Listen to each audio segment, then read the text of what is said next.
Sir அந்த நீங்க 3 பேரை எப்ப இணைவீங்க அதுக்கான அதிகாரம் உங்களுடைய ஆசை கூடிய விரைவில் நிறைவேறும். இந்த நாடாளுமன்ற தேர்தல்ல அதுக்கான சாத்தியக்கூறுகள் இருக்குதா? இருக்கு மட்டும் உறுதியாக நான் நம்புகிறேன்.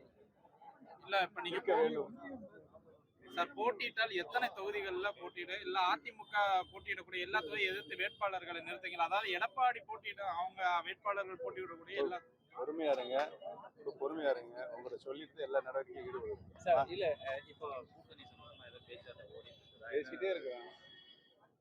யாரும் இன்னும் முடிக்கல. தமிழ் மற்ற கட்சியெல்லாம் இன்னும் முடிக்கல. பார்த்துட்டு உறுதி செய்வோம். பெரும்பாலும் எல்லா கட்சிகளுமே பாஜக தவிர்த்துட்டாங்கன்னு சொல்றாங்க. உங்களை எடப்பாடி கூட அவங்களை தவிர்த்துட்டாங்க. எங்களை பொறுத்தவரை பாரதிய ஜனதா முழுமையாக ஆதரிக்கிறோம். ஏன்னா 10 ஆண்டு காலம் ஒரு சிறப்பான ஆட்சியை இந்திய திருநாட்டுக்கு தந்திருக்கிறாங்க என்பதில் இருந்து நாங்கள் உறுதியாக ஆதரிக்கிறோம்.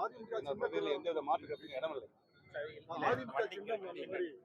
இப்போ அவங்க உங்களோட இணையாத ஒரு சூழ்நிலையில திரும்ப ஒரே கேள்வி சுத்தி கேட்டு இல்ல நாங்க என்ன கேக்குறோம்னா சப்போஸ் எடப்பாடியார் அவர் இன்னும் பிடிவாதமா அப்படி இருந்தாருன்னா நம்ம அடுத்த கட்ட நடவடிக்கை என்ன எடுக்க போறோம்?